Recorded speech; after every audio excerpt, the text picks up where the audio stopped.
Hi everyone, in this lesson we're going to be tackling the Greek alphabet. It's 24 characters, 2 shorter than English, which is nice, but there are going to be some little curveballs around the way, so we'll just get started. So let's look at the word first of all. So this is the Greek alphabet. And if you know the Greek alphabet, you know it begins with alpha and then beta, and this is starting to look a lot like English alphabet really, but let's write those in lowercase as well. So we'll have uppercase over here and then lowercase in this kind of column as we work our way down. So A, B, this is easy. This B we want to kind of bring up like that and draw it there. So it's a bit of it looks like an English uppercase B, but with a bit of a tail on it. So this is alpha, as we could write it out in English, and then beta. So alphabet, we're just basically missing the A here from alpha beta. So we're just calling it, the first 2 letters of the whole series and getting the name alphabet. This is actually similar to the Latin word element. And you see where this might be coming from. L, M, N. Apparently, when Roman and students were learning their Latin alphabet, they would begin certain lines with L, M, N. So it's your ABCs. Your alphabet is literally your AB of Greek. So alpha is a vowel. It's roughly equivalent to the letter A. It can be short or long. Beta, that's easy. It's just the kind of B sound. Next coming up is gamma, and we're going to draw that somewhat like that. That's something a little bit different from what we're used to. And then we have a gamma lowercase that looks maybe like a kind of memorial ribbon. It looks a bit like an alpha that's also just been kind of rotated 90 degrees counterclockwise. And gamma, and that's a G sound. So you notice that we're similar to the English alphabet, A, B, and then we have a G. We got a kind of hard sound, but that's a consonant. But this is a G rather than a C, and we'll get to the kind of English C sounds later. But next comes D, but it's written differently. We've got a delta, one of these, you probably know it from math class. And then lowercase looks a little bit like a cursive D, delta. Next on the list is Epsilon. Looks like an uppercase E, but then lowercase, you want to make sure that you've got this sort of maybe like a mirrored 3 look to it. Epsilon. I don't want to see anyone doing, that sort of E for epsilon. All right, good. So let's see, 5 down, only 19 to go.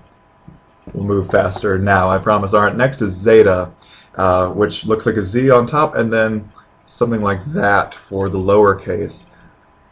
And that's a Z sound, but it's a little bit more complicated than that. It's really a D and Z put together, if you know the kind of older English word adze for an axe. That's where these things come up. Also, there's just debate whether this is actually a DZ sound or a ZD. But for our pronunciation issues, it's not too big of a deal. We'd call it like Zeta. Just make sure it's got that little bit of a D in there rather than just a kind of smoother Z. All right, next is Eta, which is another vowel. The uppercase looks like H, but lowercase looks kind of like an English N, but with a bit of a tail on it, Eta. And this is a long E sound. We'll come back to that next, or later. All right, next is Theta, which uppercase, it's a bigger one, and then maybe a little bit thinner for lowercase, Theta. And that's a TH sound. That's what we have right there. And this is a little bit misleading in that what we're getting at with these H's in Greek are what we call aspirates. There's a little bit of a breathing that goes around with your aspiring ha. So though we want to kind of combine these into a th, it's probably more like a hard T, a t, with a bit of a breathing added to it. So Theta, you might think of French ways of saying th, like théâtre, where there's a bit of a breathing out with it. But for our purposes right now, we can pronounce it mainly as we would in English and say theta. All right, next we'll get to Yoda. Looks like I on the top. Lowercase does not have a dot. No dotting your I's in Greek. That's no-no.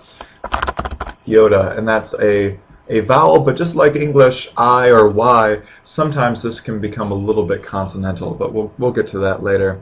Next is Kappa, kind of standard K sound. And I had said earlier when we were up there with Gamma that Kappa, or that Greek, has a kind of C sound. It's true, but in English we can do different things with C's, right? We can do C as in camera. Oops, sorry about that. We can do C as in camera, where that's a hard C. We could put a K in there, and though we wouldn't see, spell check would correct this. If we saw Kamera, we would know how that's pronounced, and then it just takes learning to know that this camera is a hard C versus, say, like cilantro, where that's really more like an S. So you can see that English C can be either hard, what we call this, or it would be equivalent to a K, or soft, so something like a S sound. So for Kappa in Greek, the kind of Greek equivalent of a K sound of that we see in camera, and see for some C's, it's always hard. It's much like English K. You're not going to worry about ever seeing something that begins, like in Greek with, like, if we're going to say like cilantro, we'll get to words like that in a bit. It would always be hard. You would never hear it cilantro. All right, it's probably confusing, but let's move on. Next, we've got Lambda, which looks kind of like an upside down V in the uppercase, and then I'm not sure what that really looks like. Maybe a plow, something like that. Lambda, and that's our L sound, a liquid L. Next is mu. And again, some of these are probably familiar from your math classes or physics classes. That's kind of a U with this long kind of initial leg. I kind of drew that poorly. Let me try it again. Something like that. Yeah, that's mu, and that's a kind of standard M sound. No surprises there. Nu, much the same. Nu is going to be a little bit complicated on the lowercase because it looks a bit like an English V, but it's nu and it's always an N sound. Next we've got Xi, which kind of looks like that in uppercase, and then this is my favorite squiggle.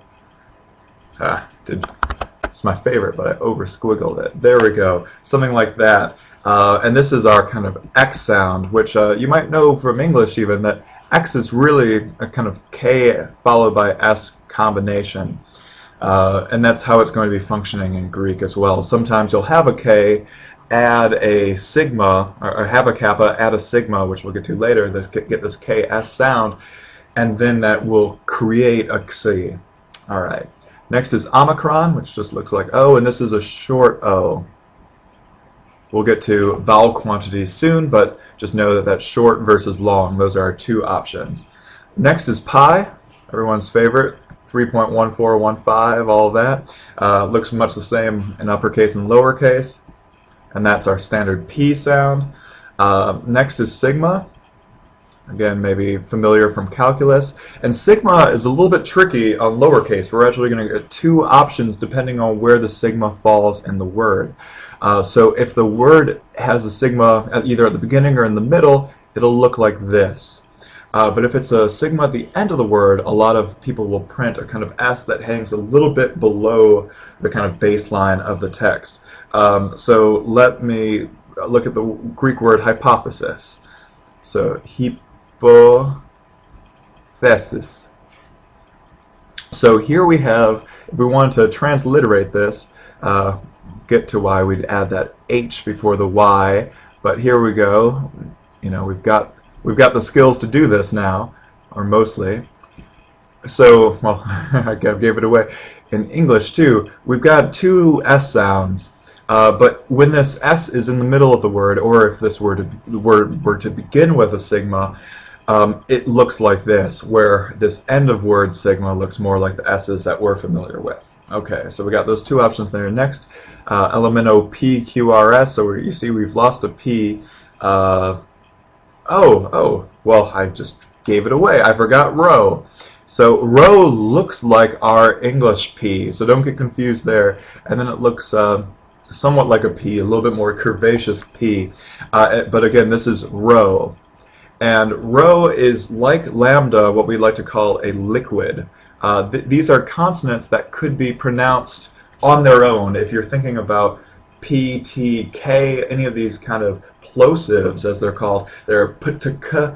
You can't, let me challenge you. Try to say P for more than, an instant. Try to, extend a P. And I don't want you to do any kind of vowel. I don't want you saying the E. I just want that P sound.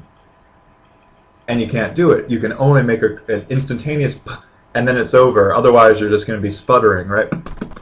So rho and lambda, these L's and R's, are liquids because they are somewhere between a vowel and a consonant, in the sense that they can just be pronounced kind of ad infinitum, R or L. They're a special kind of kind of vocalization. These will have special consequences in the way Greek words are formed and written, but we'll get to that later. So rho actually precedes sigma. Some of you probably caught me on that. So element O, P, Q, we don't have a Q, but we'll get to that. R, that's the rho. S, and now T, ta. So it looks like regular T up top, and then maybe a little bit more curvy T than we're used to. You definitely don't want to cross this, the bottom part. There's nothing like that in Greek. That's wrong. But this is ta. Standard T sound, no surprises there. Next is Epsilon, which looks like a Y, and this is our U sound, and then lowercase, it looks much more like a U. And this vowel can go long or short. Apologies for that again. Epsilon. Next is Phi. So now we're getting into some of the fancier ones. And then for lowercase, you might do something like that, where you kind of squiggle and then bring it down. And this is Phi, and this is an aspirated P sound. This is much like what we came across with Theta, where technically it should be, T, like Theta should be Theta, and this should be a kind of pi. But as far as most people tend to pronounce this, we make this like English F, right? A kind of fricative. So we have Phi. So you can do either way. Sometimes people will look at you strange if you really insist on pronouncing it as it was likely pronounced, as an aspirated P, but we can talk more about that later. And next we have Chi. That looks like an X, but remember our kind of English X sound was taken care of by C earlier. This is a aspirated C, or we might think of it as a K, a Kappa. So CH or KH. And we could think of any word where you really are combining a K and an H in English. One of the books I've used has used the word backhand to get the that collocation, that the K and the H together, and you can tell that there's an extra bit of breathing here, backhand, but these words are letters are combined into this one Greek aspirate, chi. So here we have Phi, chi, and next we have Psi, which looks a bit like an English Y, and this is a PS sign, symbol conveying PS, and this is what we have in like psychology. That's where it's a dead giveaway. It's a Greek word, and we have this PS. Not too many English words begin that way. So that's a consonant, and again, it's kind of a combo consonant. P, the pi that we had earlier, combined with an S, a sigma. And last but not least, we have omega. So it looks like an upside down horseshoe there, and then we could kind of draw it as a curly W there. And this is a long O, omega, meaning big O. So it's going to be a complement to Omicron, but we'll get to vowels and different combinations of vowels called diphthongs in the next lesson. See you then.